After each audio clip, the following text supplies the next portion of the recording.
Košutnjak Park outside the Serbian capital, Belgrade.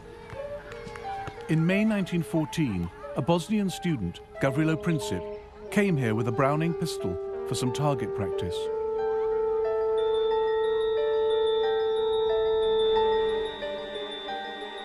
Princip was 19 years old. According to his instructor, he was not a very good shot. Other students were much more confident. Whenever Princip missed the target, people standing around would laugh at him. That would drive him to tears. Out of sight in the forest, he had a chance to get his eye in, shooting at trees. His ultimate goal was far more ambitious. I am an adherent of the radical anarchist idea, which aims at destroying the present system through terrorism. In 1914, Princip's wish was granted.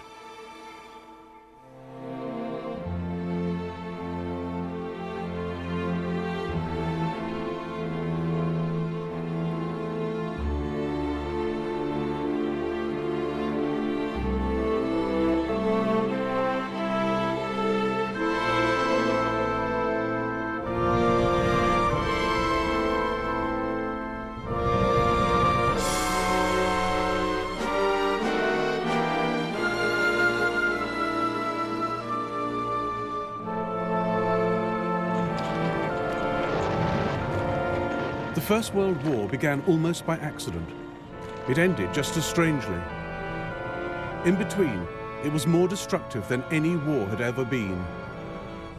More British, French and Italian soldiers died in the First World War than died in the Second.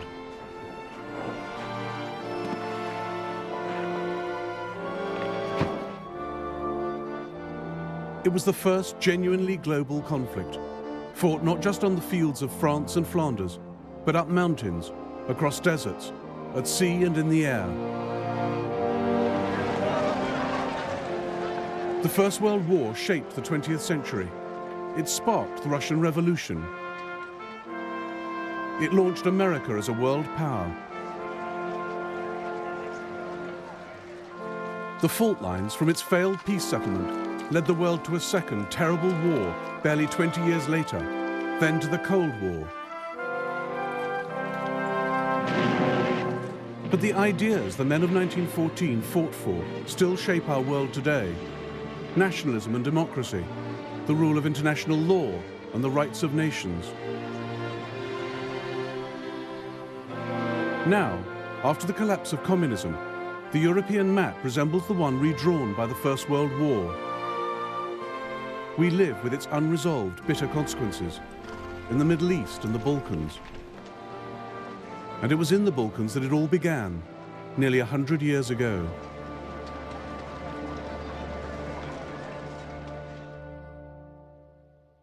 At the start of the 20th century, as at its close, the Balkans were the most unstable part of Europe. Here, three great empires fought for power and influence: the Austro-Hungarian, the Russian, and the Ottoman.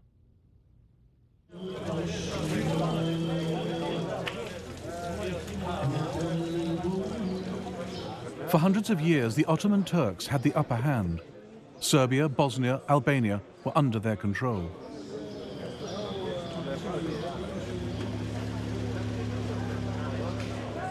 They built over 80 mosques in Serbian Belgrade, but by the 1900s, only this one was left. Serbia had thrown the Turks out and set herself up as an independent Slav kingdom.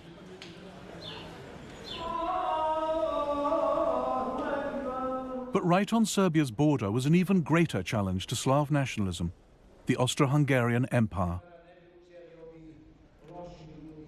The old Turks of the south have gone, but new enemies come from the north, more fearsome and dangerous than the old. They want to take our freedom and our language from us and crush us.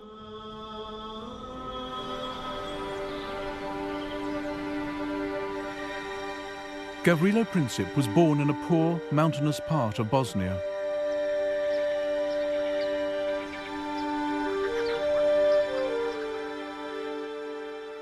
His house was destroyed in the Balkan Wars of the 1990s.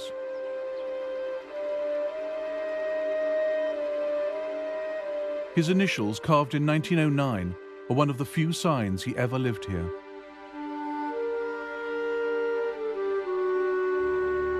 The year before, control of Bosnia had been wrested from the Turks by the Austro-Hungarians, the enemy Princip wanted to destroy.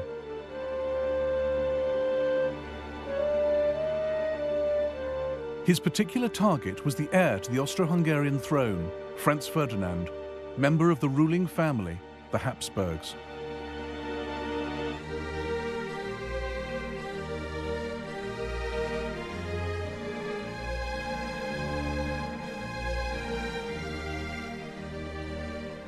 That extraordinary empire, known as the Austrian-Hungarian dual monarchy, is less an empire, or a kingdom, or a state, than the personal property of the Habsburgs, whose hereditary talent for the acquisition of land is recorded on the map of Europe today.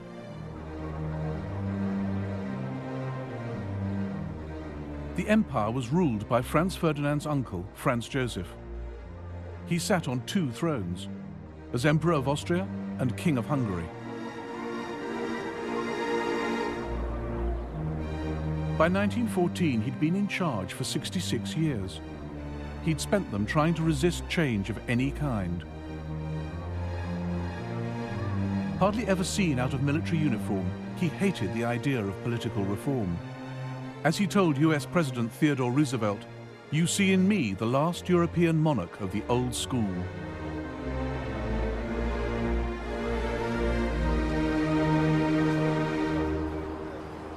Austria-Hungary was a key part of European security, a multinational empire keeping the peace on the borders of the West. The capital, Vienna, was one of the great cosmopolitan centers of Europe. This was the empire that produced Freud and Mahler, Schiller, Kafka and Strauss. It contained at least 10 different nationalities, not just Austrians and Hungarians, but Czechs, Slovaks, Poles, Romanians, Italians, Croats and Bosnians. A guide was prepared by the British Foreign Office to help work out who was who. Teutons, anti-Slav, vigorous and very wooden and hard-headed, shy and suspicious, Manly and close-fisted. patriotic. Very tall, big noses. Slovaks, ignorant but artistic. Ruthenes, savage and ignorant, but Czechs, musical. energetic, forceful, intensely... But it was also an empire in a state of constant crisis. Poles, all for Polish independence. Bosnian Serbs, pro-Yugoslav. Italians, anti-Austrian. In all the empire, only the Hungarians and Austrians had any real power, and the Hungarians refused to share it with the rest.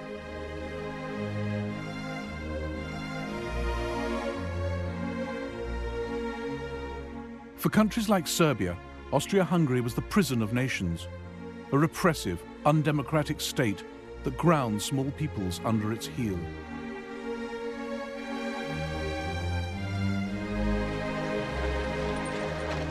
In 1905, there were nationalist demonstrations in Vienna.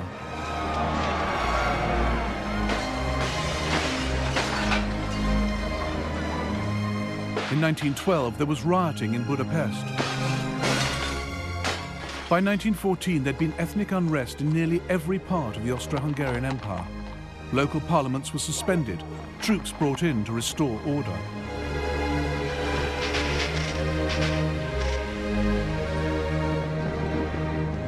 Austria-Hungary's domestic problems gave opportunities to her enemies.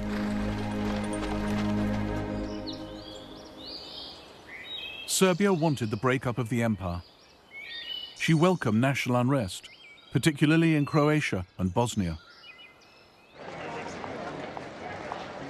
Backed by Slav Russia, Serbia saw herself as the only independent hope for Slavs living under foreign rule in the Balkans. She wanted to unite them into a single South Slav state, Yugoslavia.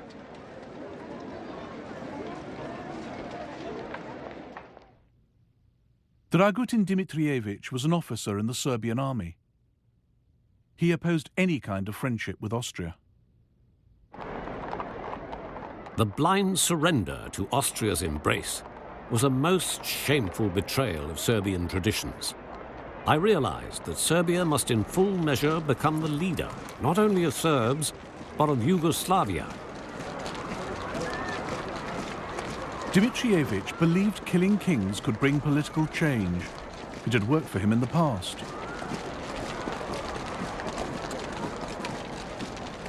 In 1903, he led a palace revolution, killing the old king of Serbia, who was too close to Austria for the army's liking, and installing a new one. The crowds expressed enormous joy. They stuck flowers and leaves in their caps. Windows were decorated with banners, flowers, garlands. Belgrade was celebrating. The rest of the world was horrified at Serbia's bloody coup. Serbia was treated like a rogue state, a nest of revolutionaries, one foreign minister complained. Only 2 countries sent ambassadors to King Peter's coronation: Russia, Serbia's greatest ally, and Austria, her greatest enemy.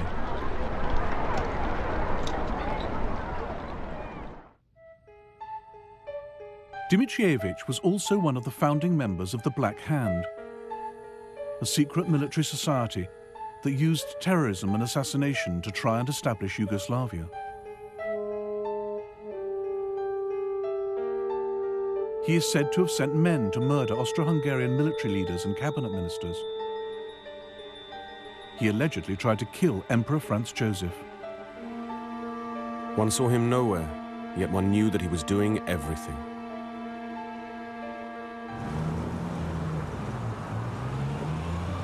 By the spring of 1914, Gavrilo Princip was also in Belgrade, talking revolution with his friends.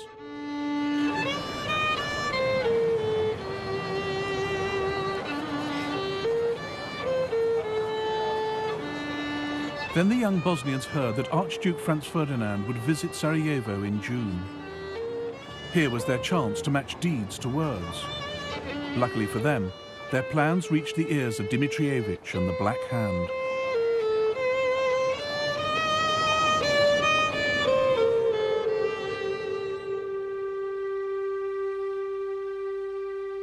Dimitrievich worked in the Kalemegdan fortress in Belgrade as chief of Serbian military intelligence.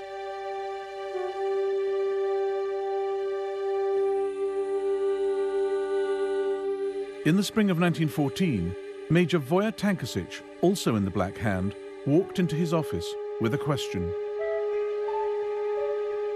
I've got some Bosnian youths pestering me.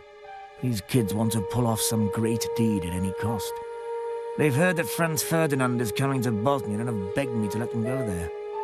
What do you say? I've told them they cannot go, but they give me no peace.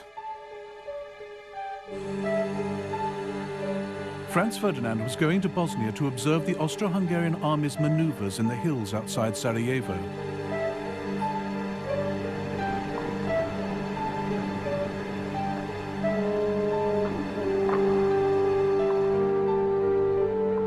As intelligence chief, Dimitrievich feared these maneuvers were a smokescreen, that what Franz Ferdinand really planned was an invasion of Serbia.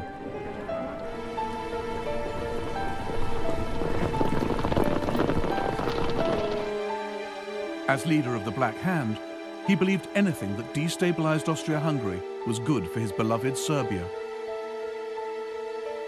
Princip's plan to murder Franz Ferdinand suited him perfectly. Fine, he said. Let him go.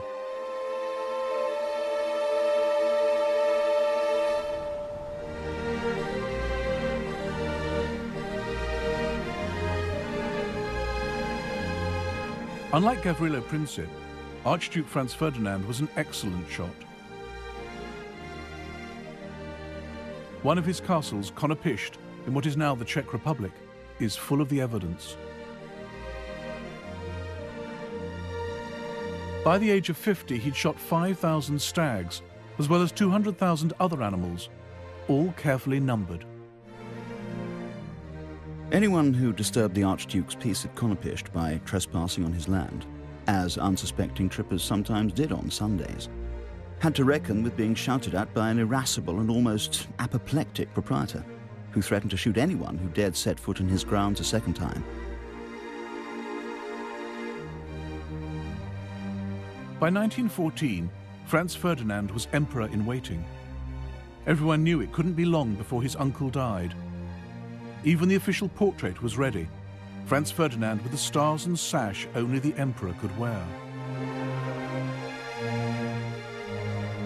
He had no time for the etiquette and convention that hemmed in the Vienna court. He defied his uncle by marrying Sophie Hotek, who was not of royal blood.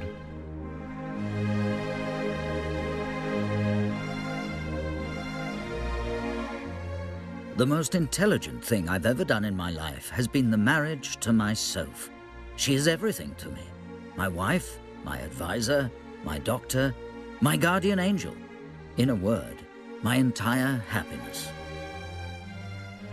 Franz Ferdinand also had radical ideas for political reform. He recognized that the less power national minorities had within the empire, the more they'd look to other countries for help. The old system allowed ethnic Germans and Hungarians to dominate the government. It was a system that couldn't last.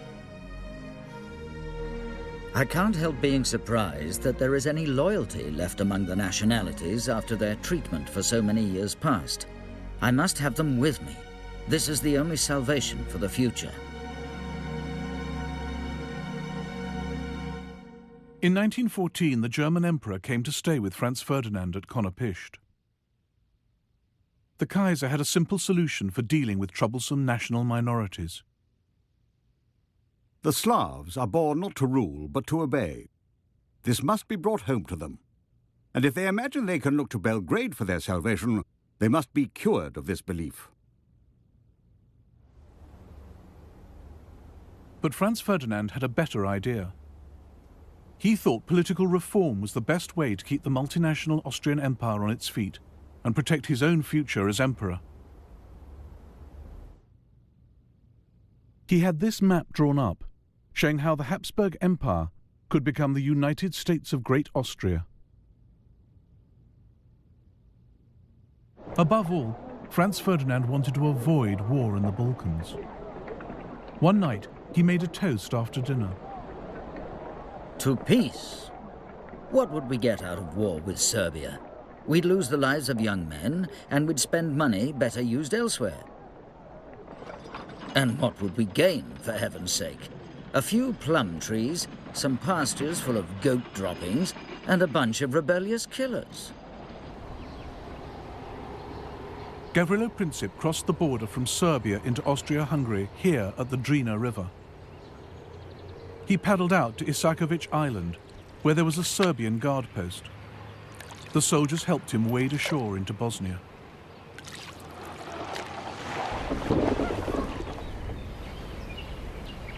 From here, he made his way to Sarajevo, where he met up with 6 others in on the plot. The Serbian Major Tankasic had supplied them with 4 pistols, 6 bombs, and suicide pills in case of capture.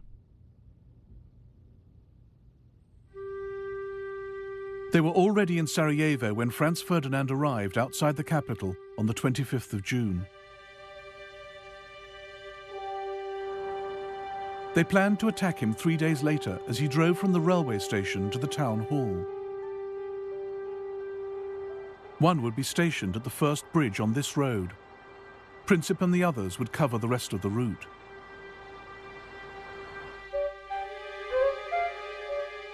Franz Ferdinand chose the date of his visit badly.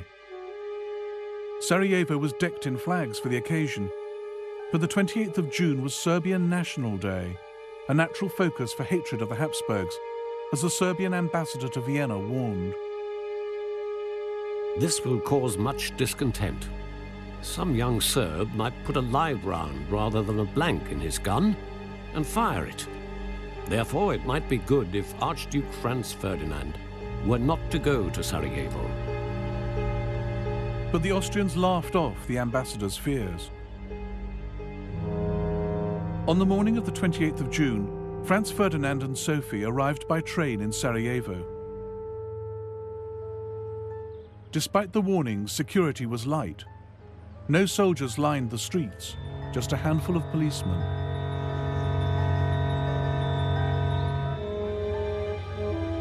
The royal car was a Greffenstift Tourer. At Franz Ferdinand's request, it travelled with the top down, very slowly, so the crowds could see him and he could see the sights.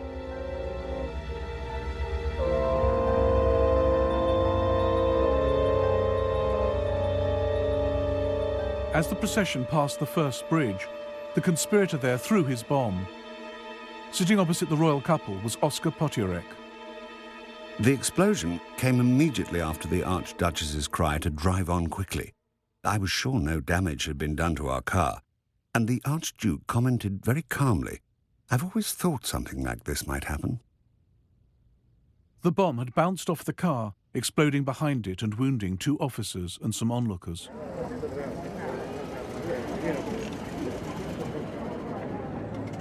Franz Ferdinand stopped to ask after the casualties before hurrying on to the town hall.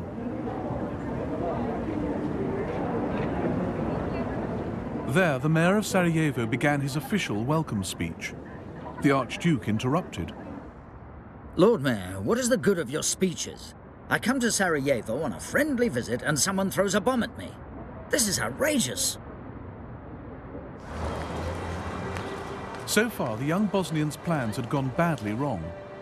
Franz Ferdinand was alive, official security was now on high alert. Gavrilo Princip turned to go home, stopping on the corner of Franz Joseph Street to buy a sandwich.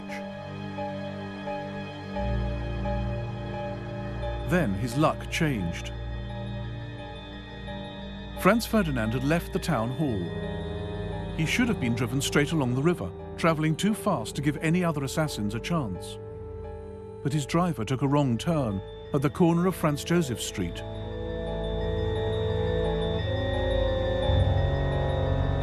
As the royal car tried to reverse onto the main road, Princip came face to face with his target.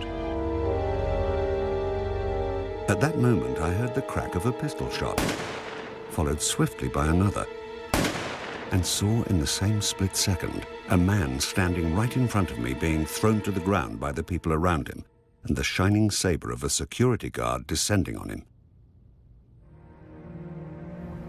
A thin stream of blood spurted from His Highness's mouth onto my right cheek. The Duchess cried out, "In heaven's name, what has happened to you?" Then she slid off the seat and lay on the floor of the car. I thought she had simply fainted. Then I heard His Imperial Highness say, "Sofurl, Sofurl, don't die, stay alive for the children." I asked him if he was in great pain. He answered me quite distinctly, "It's nothing." Franz Ferdinand and Sophie died on the way to hospital.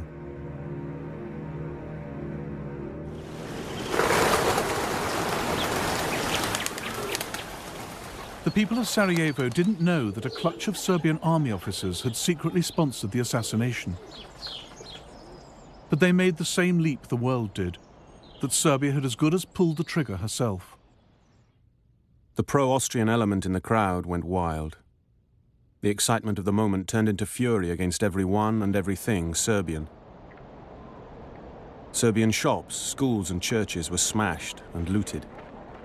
The streets choked with furniture, clothes, bicycles, books, even icons and crosses, twisted and befouled, lying in heaps in the gutters.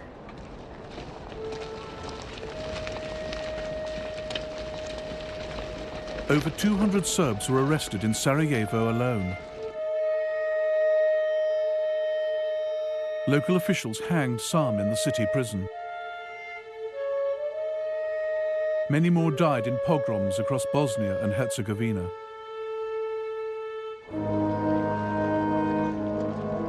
The funeral of Franz Ferdinand and Sophie was held in Vienna on the 4th of July. Oskar Potiorek had already written to the Foreign Ministry, calling for Austria-Hungary to take revenge against Serbia.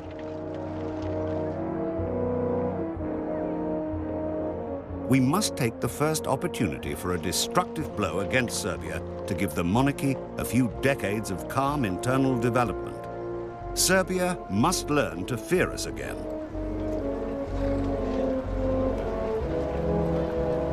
Austro-Hungarian Chief of Staff Konrad von Hertzendorf agreed. This is not the crime of a single fanatic. Assassination represents Serbia's declaration of war on Austria-Hungary. If we miss this occasion, the monarchy would be exposed to new explosions of ethnic unrest. Austria-Hungary must wage war for political reasons.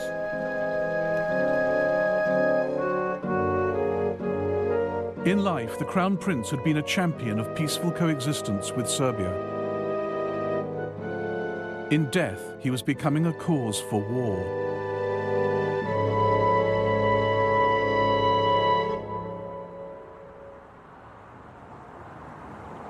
The murder of Franz Ferdinand did not immediately set Europe alight. International tensions in early July remained low.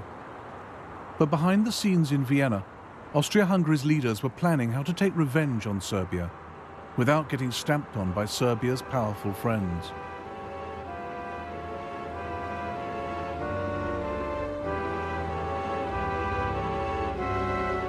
Even before the assassination, Army Chief of Staff Konrad von Hötzendorf had pressed for war against Serbia no fewer than 20 times. Now he made his case again. I expressed to His Majesty my opinion that war with Serbia was unavoidable. That is entirely correct, said His Majesty. But how are you going to wage war if everyone, in particular Russia, is going to attack us? We have backing from Germany, I replied. His Majesty gave me a searching look and said, "Can you be certain of that?" This was the moment when what could have been just another war in the Balkans began to turn into the First World War. Austro-Hungarian Emperor Franz Joseph now asked the German Kaiser for support.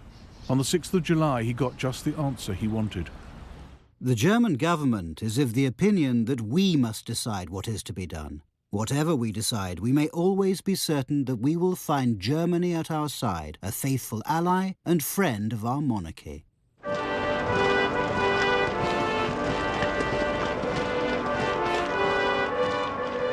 Germany's crucial decision to back Austria was made with no care for the consequences. Neither the Kaiser nor his senior political and military leaders took any steps to find out what Austria-Hungary had in mind. It was an extraordinary oversight, because nothing in the Balkans happened in isolation. Europe was divided into two camps. On one side were Germany, Austria, Hungary and Italy. On the other were France and Russia. War with one could mean war with the others.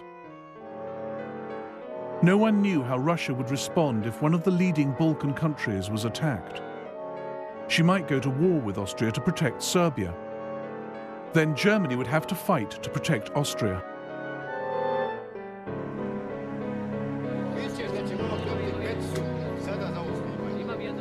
The Germans thought the Russians might stay out of it.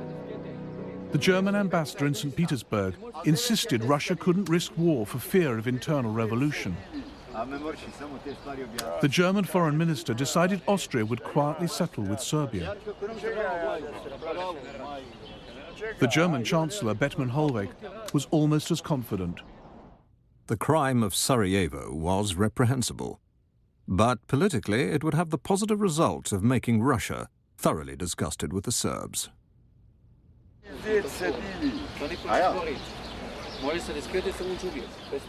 It was Germany's confident support that pushed Austria forward. But far from plunging the world into war in 1914 out of aggression, Germany was just nudging it closer out of incompetence and wishful thinking. The Kaiser was so sure no war was brewing that he went on holiday.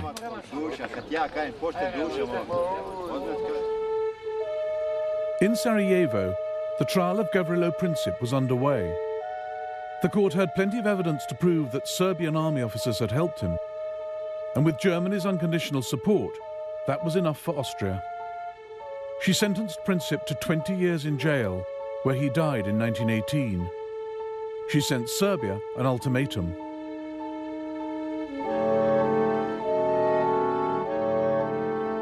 This document was Austria's excuse for war.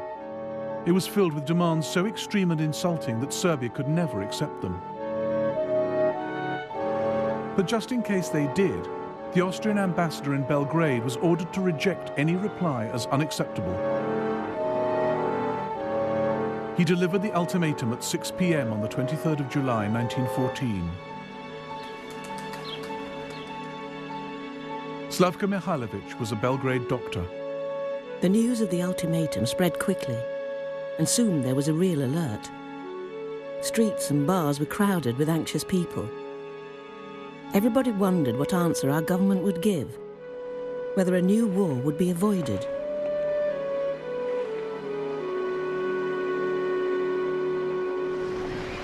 Austria's ultimatum caught the world's diplomats napping.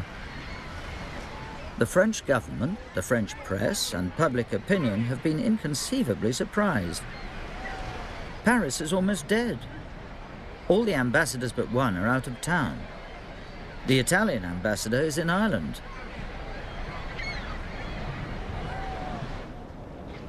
The Kaiser was on his yacht in Norway when the text of the Austrian ultimatum arrived. The Kaiser arrived on deck as usual after breakfast and said to me, I was still holding the wireless message, "That's a pretty strong note for once in a while." "It certainly is," I replied, "but it means war." Whereupon the Kaiser observed that Serbia would never risk a war. She might not have risked it on her own. But on the 24th of July, the Serbian regent, Prince Alexander, telegrammed Russia for help. In St. Petersburg, the Russian foreign minister spoke frankly to the British ambassador. Austria would not have acted so aggressively without the consent of Germany. I hope the British government would declare itself on the side of France and Russia without delay. Russia was convinced that Germany was warmongering. On the 26th of July, she called up her reserves.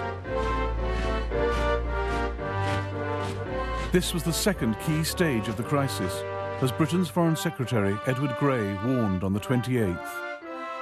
From the moment the dispute ceases to be one between Austria-Hungary and Serbia and becomes one in which another great power is involved, it cannot but end in the greatest catastrophe that has ever befallen the continent of Europe.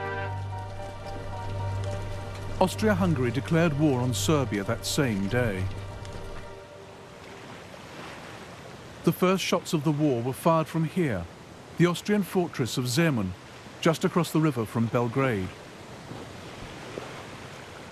In the dead of night, Major Voja Tankasic had the Black Hand blow the only railway bridge. Windows shattered to smithereens, and broken glass covered the floor. Patients started screaming.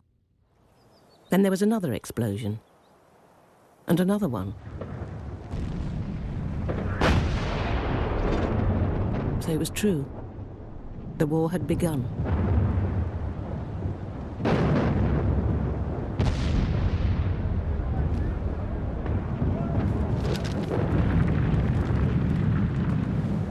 How well our old city deserved the name the Turks had given her, the House of Wars.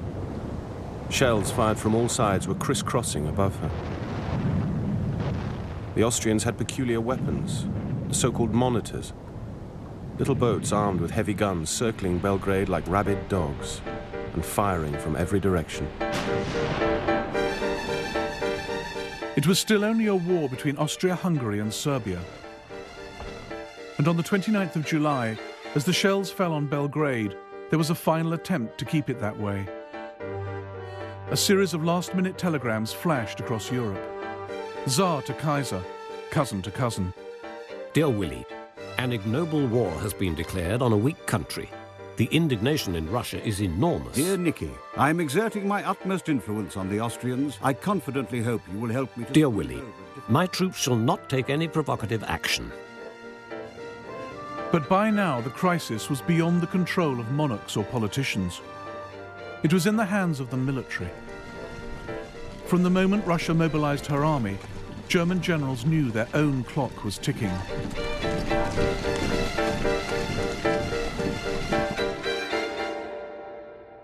The alliance between France and Russia meant that Germany faced a war on two fronts. Her only hope was to deal with France in the west before the main Russian armies could invade from the east. That left no time to wait and see. For Germany, Russian mobilization meant war.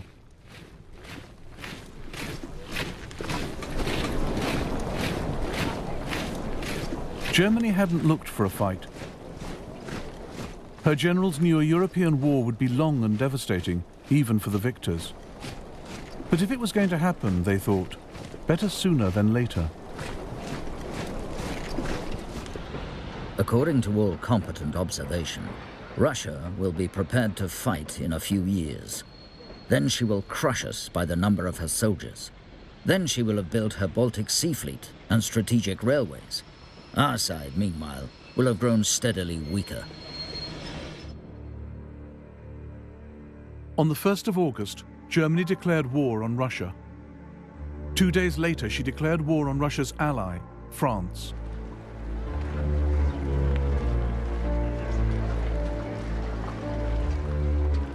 Across Europe, 10 million men headed off to fight.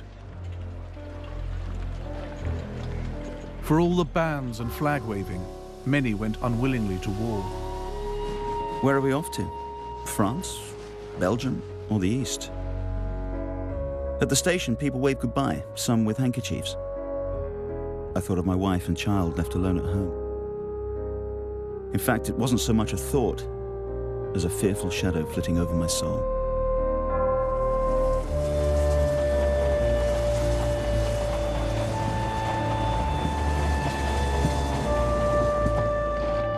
God, how long is this town? My bayonets digging in, my collar's strangling me. But when I look up, I see a pretty girl. She was so full of admiration, so moved by it all that I realize we've got to look handsome and walk tall. Off we march to the sound of shrill brass. Although where we're going, you die. You're defaced, hacked up, torn apart. All down the line, my comrades straighten up at the sight of her.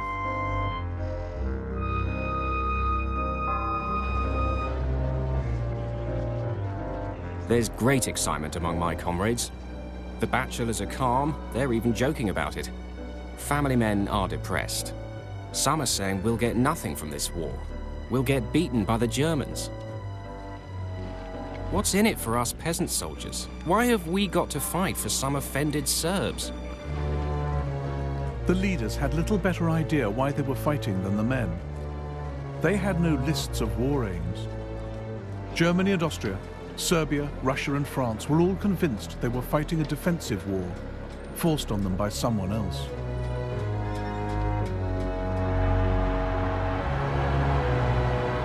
The only great power in Europe still on the sidelines was Britain.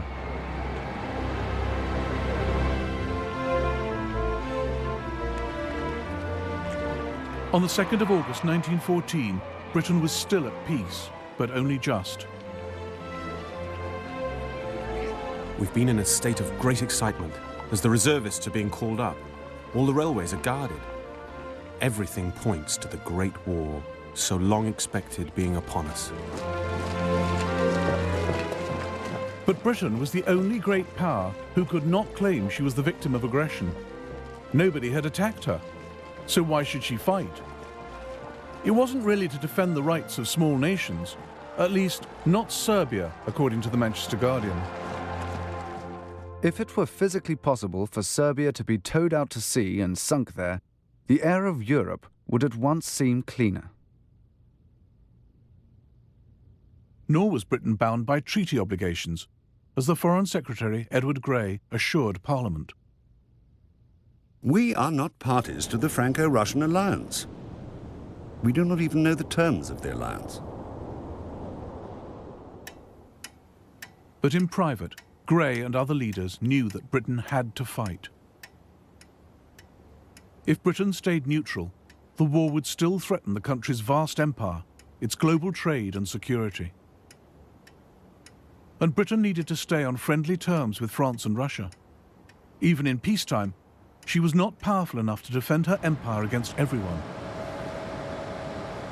In Africa and India, the safety of Britain's colonies depended on French and Russian goodwill. In 1914, Britain feared her friends just as much as her enemies. If we fail Russia now, we cannot hope to maintain that friendly cooperation with her in Asia that is of such vital importance to us. Above all, Britain could never afford to have Europe dominated by a triumphant Germany. If Germany overran the Channel ports, Britain's control of the seas would be under threat. Prime Minister Herbert Asquith took a pragmatic view. It is quite against British interests that France should be wiped out.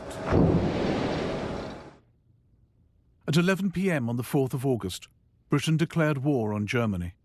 It was like awaiting the signal for the pulling of a lever which would hurl millions to their doom. The deep notes of Big Ben rang out into the night, the first strokes in Britain's most fateful hour since she arose out of the deep. Every face was suddenly contracted into a painful intensity. It's horrible to think of all the suffering which may follow our mobilization. I suppose the less one thinks of it, the better. We never talk of death and very seldom think much about it. It's when everyone is asleep and you are awake that sometimes you look into the future and wonder. The British government had a war book listing all that had to be done in an emergency. The country's leaders knew war would be a long and painful struggle, a slow, grinding process of blockade, of starving the enemy out.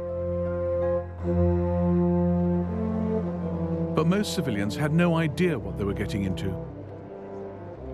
Across Europe, there was a run on the banks. The war couldn't last longer than a year, the French finance minister told a British general, because the money to pay for it would run out.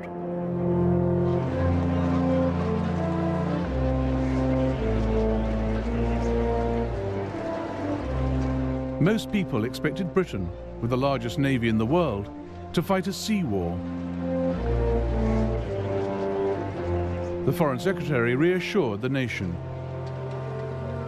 For us, with a powerful fleet, which we believe able to protect our commerce, to protect our shores, and to protect our interests, if we are engaged in war, we shall suffer but little more than we shall suffer if we stand aside.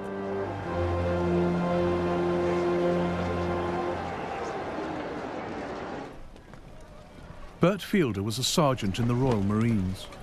He reassured his wife. My dear Nell, I don't think this war is going to be half as bad as people expect it to be. You see, it's not a hard job for England, so there's no need to worry yourself. As long as I can keep you informed as to where I am, it'll all be all right.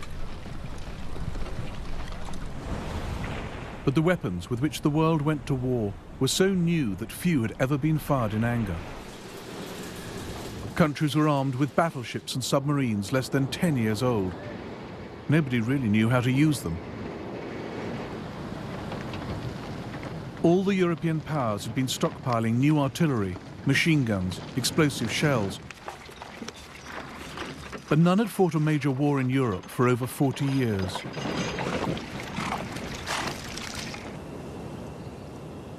The crisis had begun in the Balkans. And as the Austrians faced up to the Serbs, the First World War started here as it would go on everywhere else. A war in which old scores would be settled and the rule book thrown away.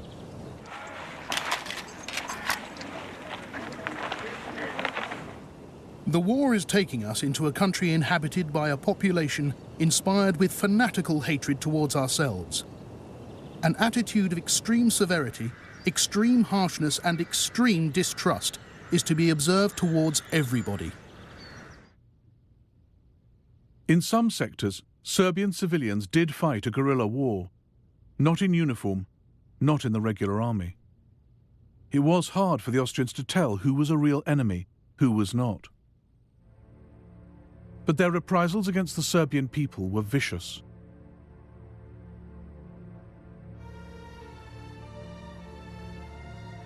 This was a war of nationalities and races, not just against an enemy army, but against whole peoples. In the first month of the war, 4,000 civilians in western Serbia were killed or disappeared. They burnt houses down, looted, raped, killed. 17 people, all women, girls, children tied with rope, dead in a ditch by the road. All of them slaughtered. At 9 a.m., I went to Legendas to get some supplies for the battery. In the town, you could see the atrocities left behind by the enemy.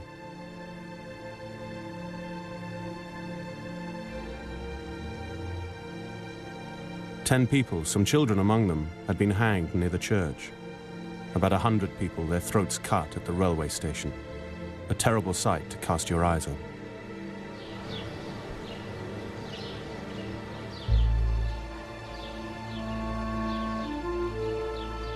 At the Serbian town of Primeira, this memorial commemorates those who died. The Serbian government commissioned a report into the massacres by a Swiss doctor, Rodolf Reis. The massacres of the civil population were systematically organized by the command of the invading army. It's upon the command that all responsibility must rest, and also the disgrace with which this army has covered itself for all time.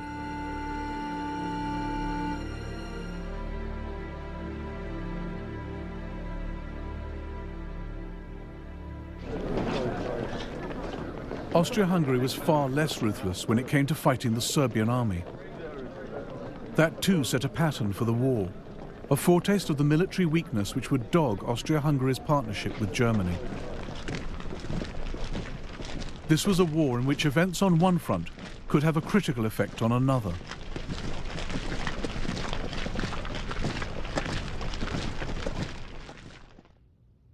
Germany was relying on her ally Austria-Hungary to hold the Eastern Front.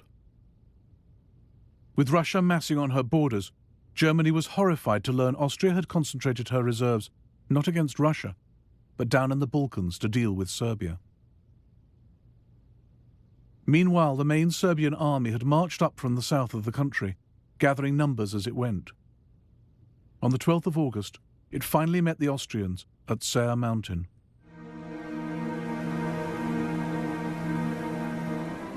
The Serbs had taken up strong defensive positions along the mountain range and waited for the Austrians to walk into the trap. The Serbs surrounded us. The Serbian artillery had the range perfectly.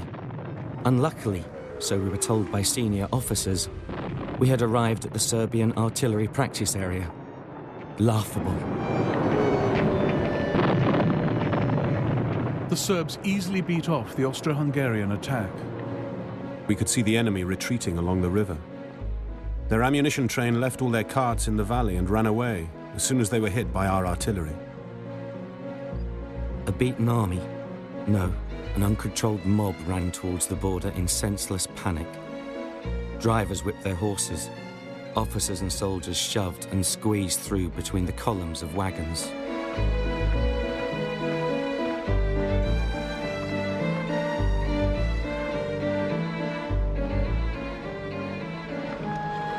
Austro-Hungarian prisoners captured in the first Allied victory of the war. Austria had thought Serbia would be a pushover, swift revenge for the murder of Franz Ferdinand. But Serbia had scattered the Austrian army.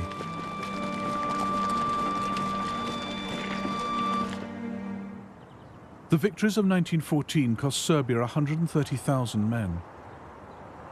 They did not die in vain, reads the inscription on this memorial to Serbia's dead.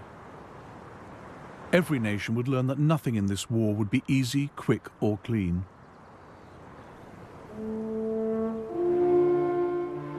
On the Western Front, a French ambulance driver wrote to his son, "Do you ever think of your daddy, walking day and night over ploughed fields and getting very used to shells exploding all over the place?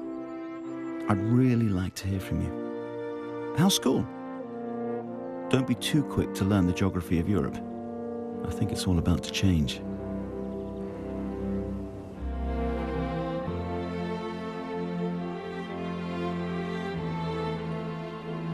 In the next episode of the First World War, German armies roll into Belgium and France, leaving a trail of atrocities. And France, aided by Britain, fights for her life.